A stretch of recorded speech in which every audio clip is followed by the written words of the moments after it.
आपके सामने एक वचन से संबंधित आचार्य पाणिनि का एक अन्य सूत्र उसके संबंध में व्याख्या करूंगी और वो सूत्र है जातिर प्राणी नाम। अब इस सूत्र में भी देखिए दो पद हैं, एक जाति और अप्राणी नाम। प्राणी नाम उसका विपरीत है अप्राणी नाम, नए समास है इसमें भी।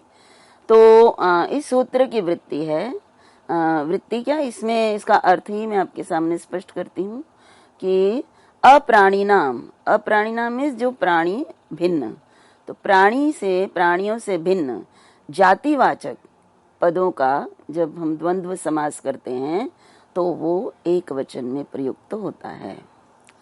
तो यहाँ पे देखिए क्या क्या होना चाहिए एक वचन के लिए। एक तो अप्राणी नाम जो हम समास करते हैं वो द्वंद्व समास तो है ही है। द्वंद्व समास के संबंध में ये सारे सूत्र मैं आपके सामने प्रस्तुत कर रही हूँ। और द्वंद्व समास होना चाहिए, परंतु किन पदों का, जो प्राणी रहित पद हैं और जातिवाचक हैं, व्यक्तिवाचक नहीं है, एक इंडिविजुअल के लिए बात नहीं कर रहे, जातिवाचक पद हों और वो प्राणी जाति का बोध ना कराते हों, तो उनमें जब हम द्वंद्व समास करते हैं तो वो समास एक वचन में प्रयुक्त होगा। जैसे देखिए धाना शशकुली, तो यहाँ भी देखिए धाना और शशकुली, इसको जब हम विग्रह करते हैं तो धाना च धाना और शशकुल्यश्च धानाश्च शशकुल्यश्च।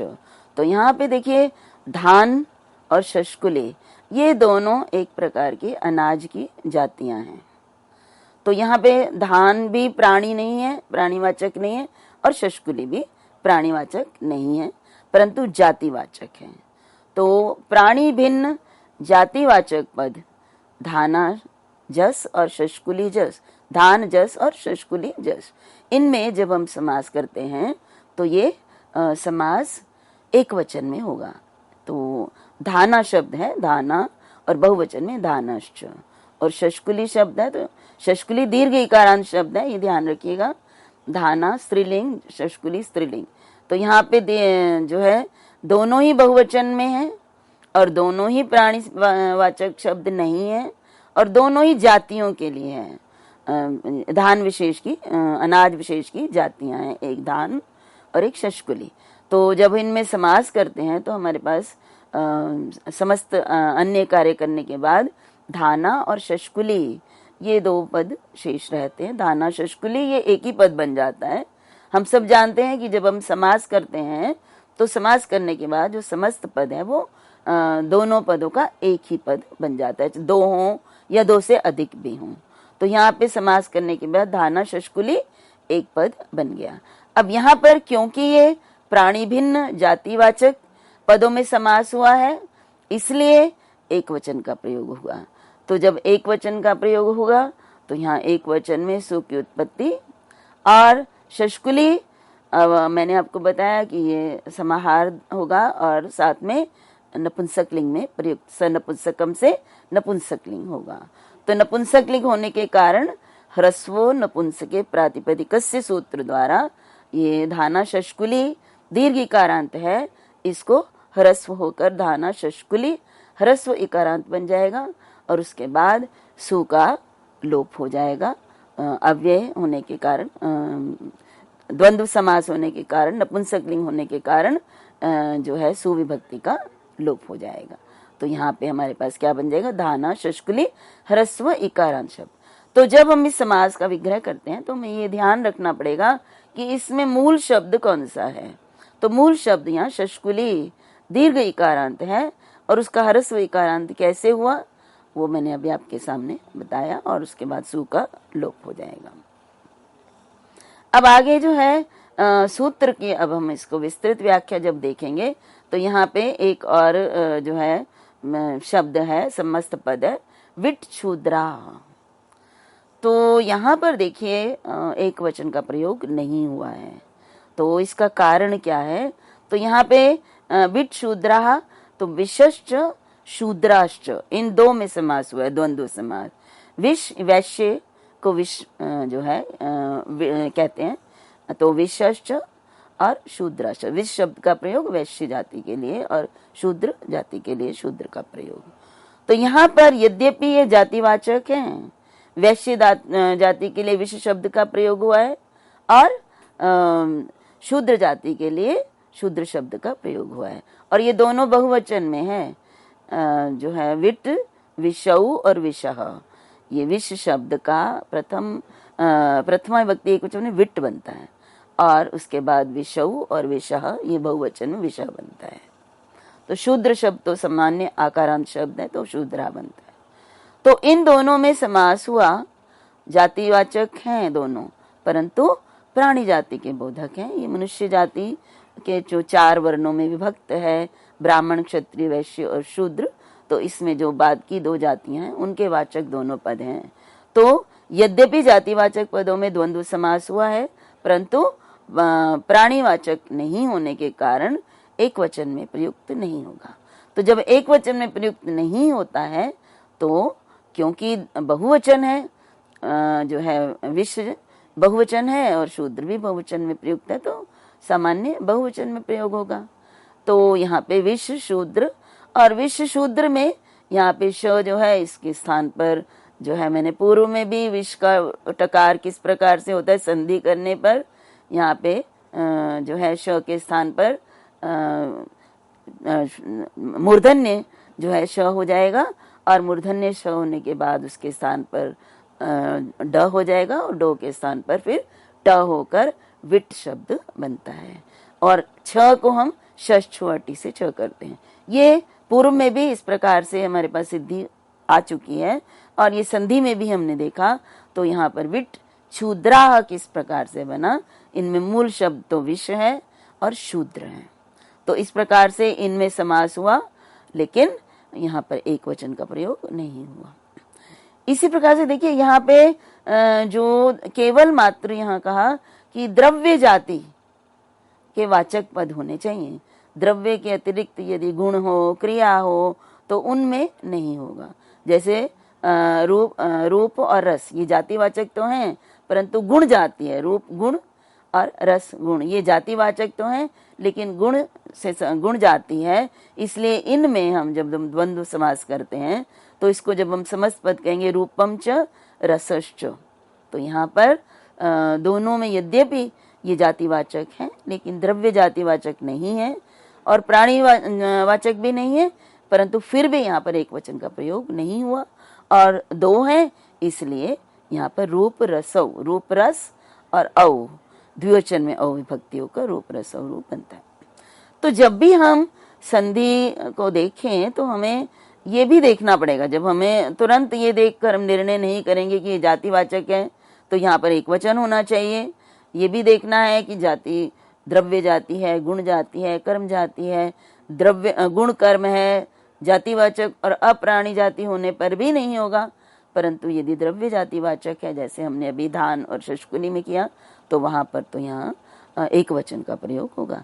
इसी प्रकार से देखिए गमनाकुंचने, गमनम और आकुंचनम ये क्रियाएं हैं दोनों, और ये जातिवाचक हैं। तो परंतु और प्राणीवाचक भी नहीं है गमन और आकुंचन। तो यहाँ पर भी जातिवाचक होने पर भी समास करने के बाद एक वचन का प्रयोग ना होकर इसका प्रयोग द्विवचन में होगा।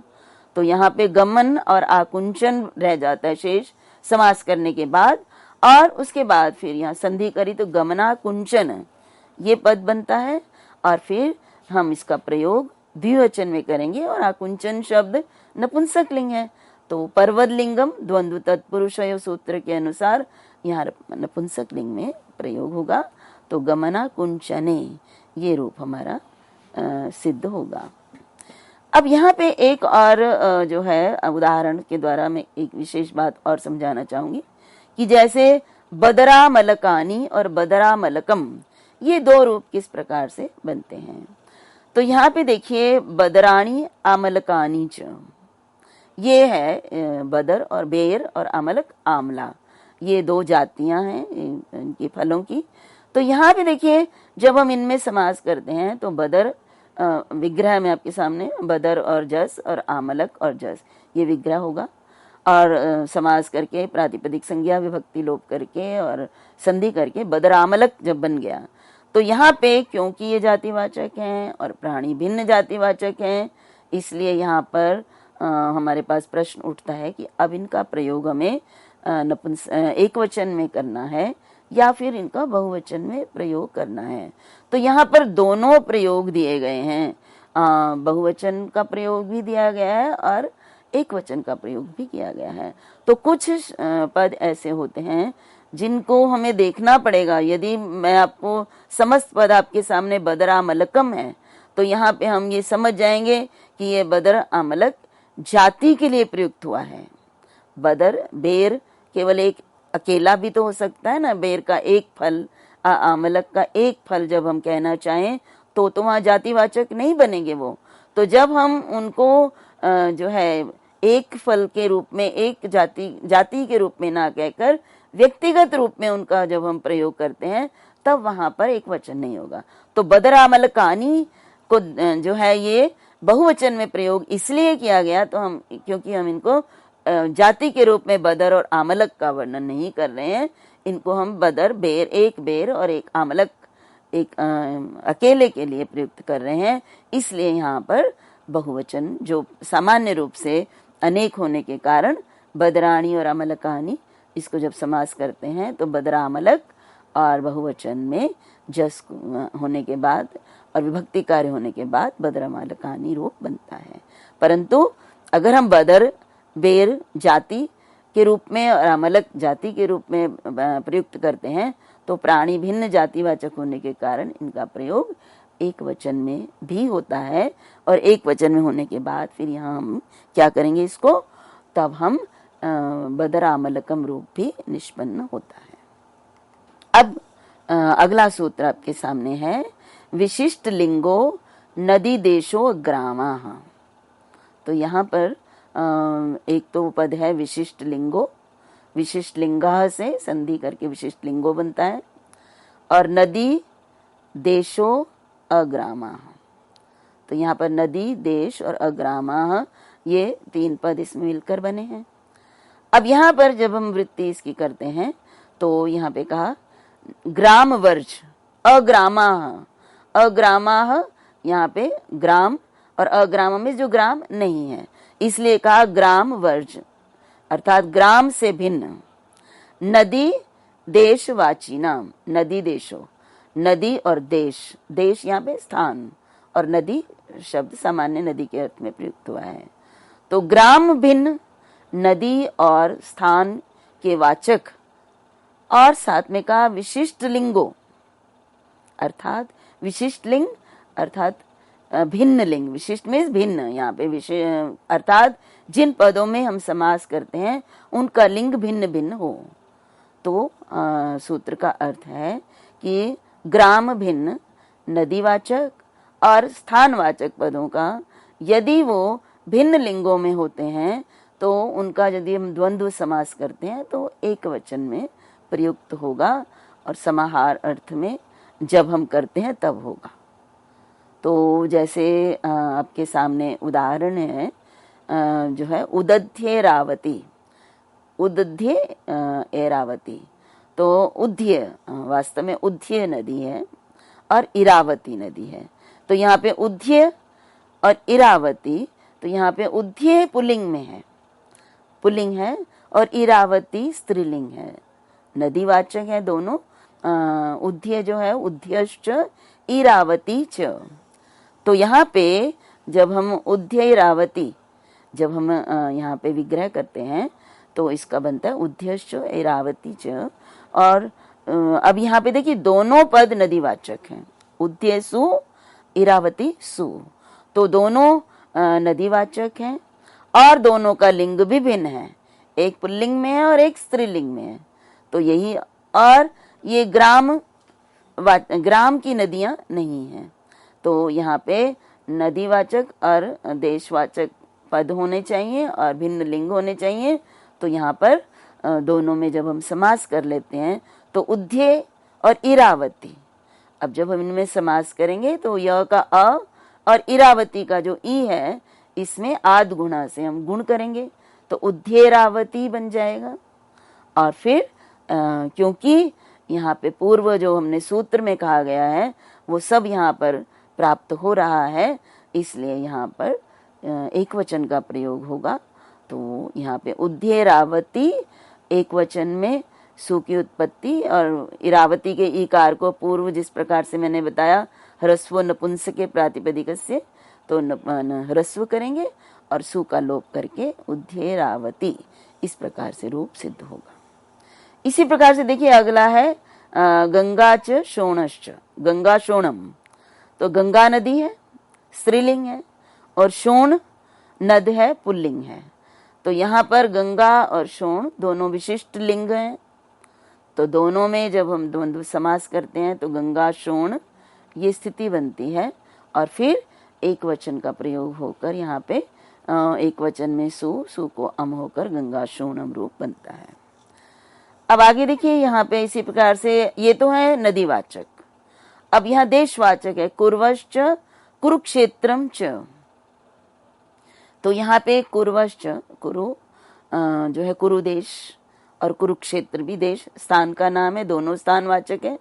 तो कुरुजस और कुरुक्षेत्र सु, इनमें जब हमने समास किया तो समास करने के बाद कुरु कुरुक्षेत्र ये स्थिति हो गई। तो इस स्थिति में जब हम समास करते हैं तो समास करने के बाद कुरु कुरुक्षेत्र ये समस्त पद बनता है। अब यहाँ पे दोनों नदीवाचक हैं और विशिष्ट लिंग हैं। नपुंसक लिंग में भिन्न लिंग है, एक तो नपुंसक लिंग का है और एक पुल्लिंग है, दोनों में समास करेंगे। और अग्राम है, ग्राम से संबंधित नहीं है दोनों पद, तो इसलिए यहाँ दोनों में समास करने के बाद एक वचन में प्रयोग होगा और नपुंसक लिंग एक वचन में हमारा रूप बनेगा कुरु कुरुक्षेत्रम।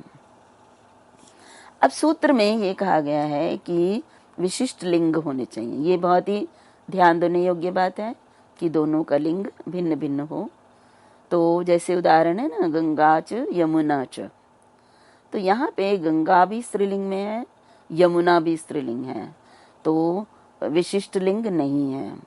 यद्यपि दोनों नदीवाचक हैं तो विशिष्ट लिंग भिन्न लिंग ना होने के कारण इनमें समास होने पर एक वचन नहीं होगा, गंगा यमुने इस प्रकार द्विवचन में प्रयुक्त होगा।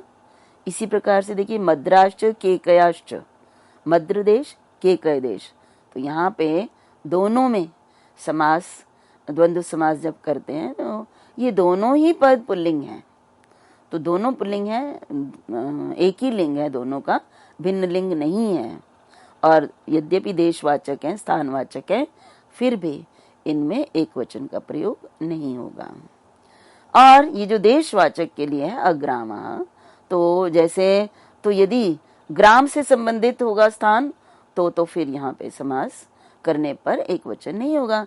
जैसे जाम्बवम च शालूकिनी च, तो यहाँ पे जाम्बव और शालूकिनी दोनों स्थानवाचक हैं, परंतु जाम्बव नगर है और शालूकिनी ग्राम है।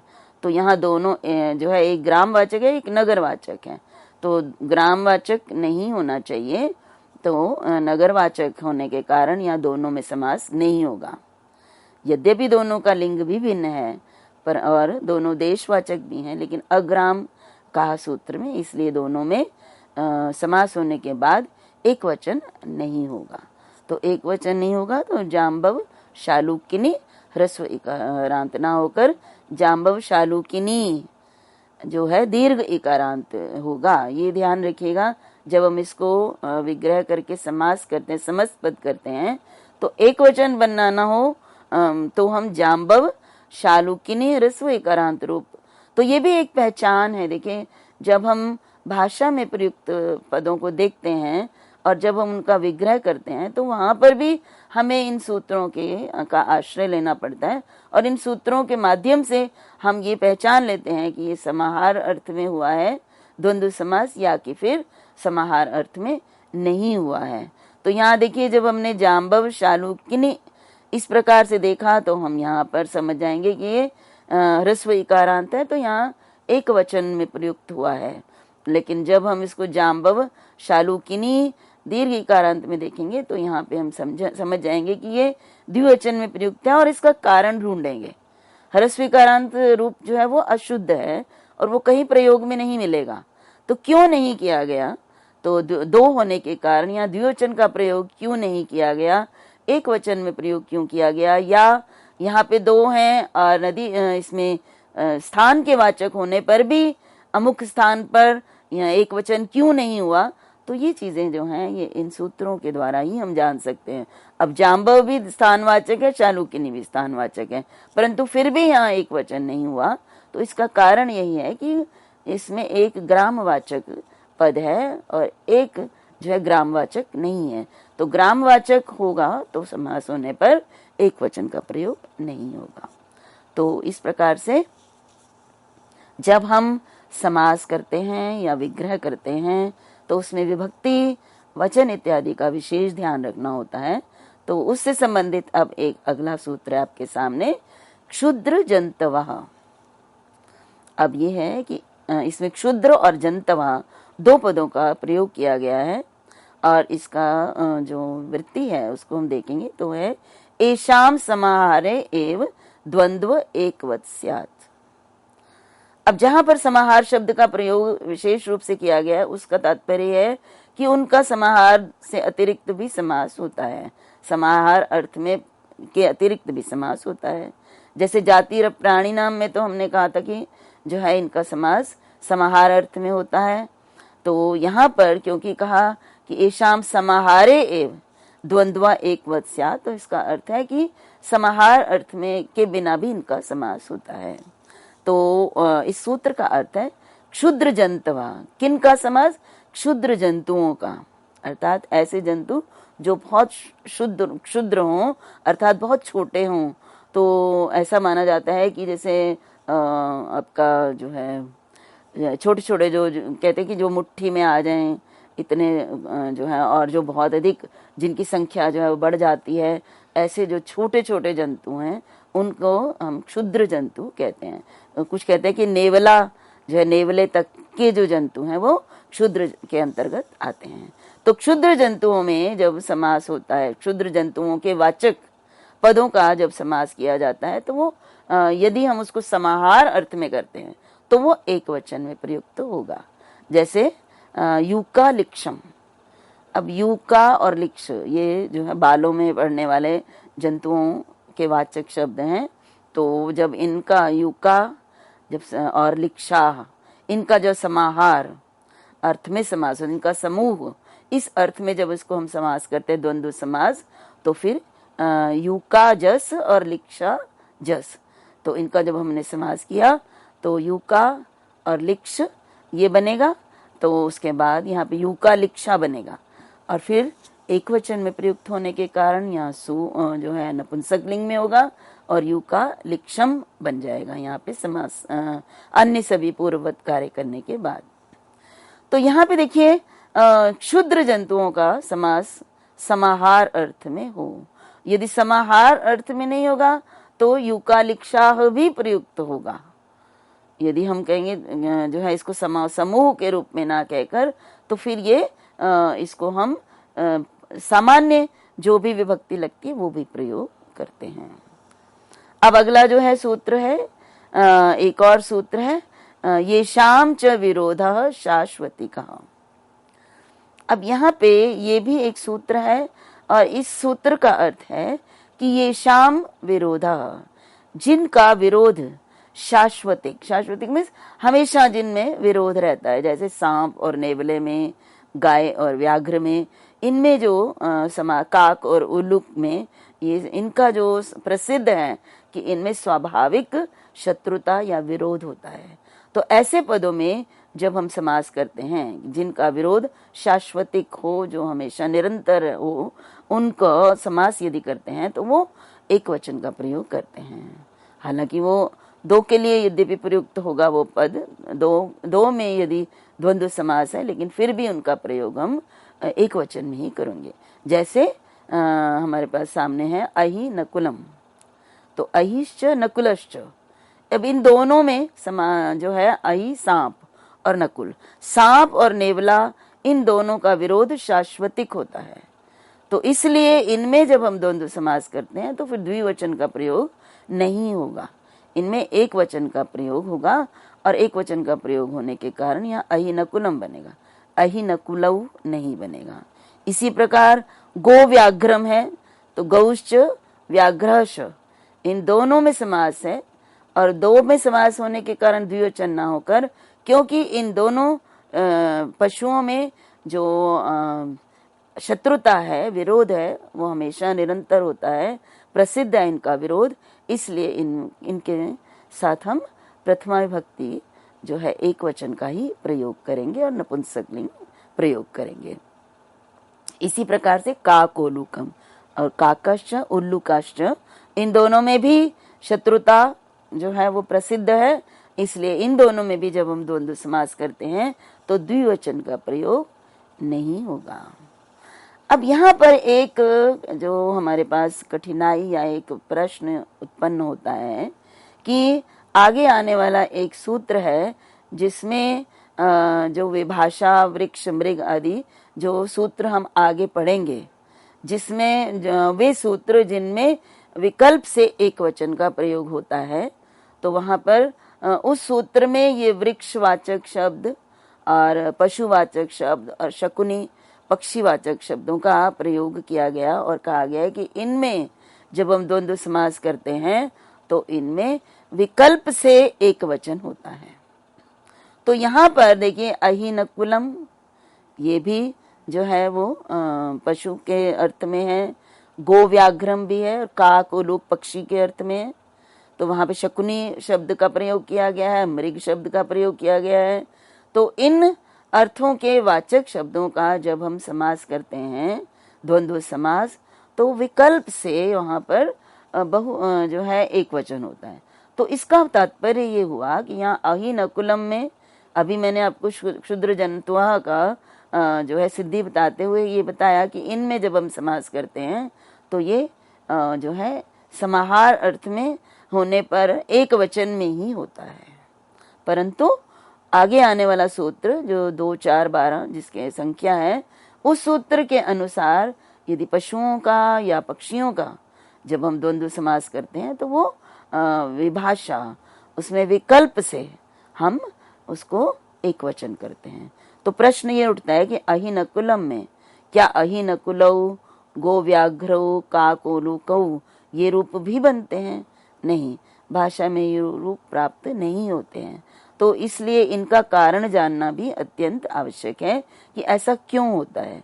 तो यहाँ पर कहा इत्यादौ परत्वात्, तो यहाँ भी देखिए इसमें एक वचन ही प्रयुक्त होगा इनमें क्षुद्र जंतव सूत्र द्वारा, जो क्षुद्र जंतुओं के वाचक पदों में समास करते हैं, तो उनमें विभाषा इसलिए नहीं होती है क्योंकि ये जो क्षुद्र जंतवा सूत्र है ये पाणिनि अष्टाध्यायी के द्वितीय अध्याय के चतुर्थ पाद का 9वां सूत्र है, और जो विभाषा, वृक्ष, मृग आदि जो सूत्र है वो दूसरे अध्याय के चतुर्थ पाद का 12वां सूत्र है।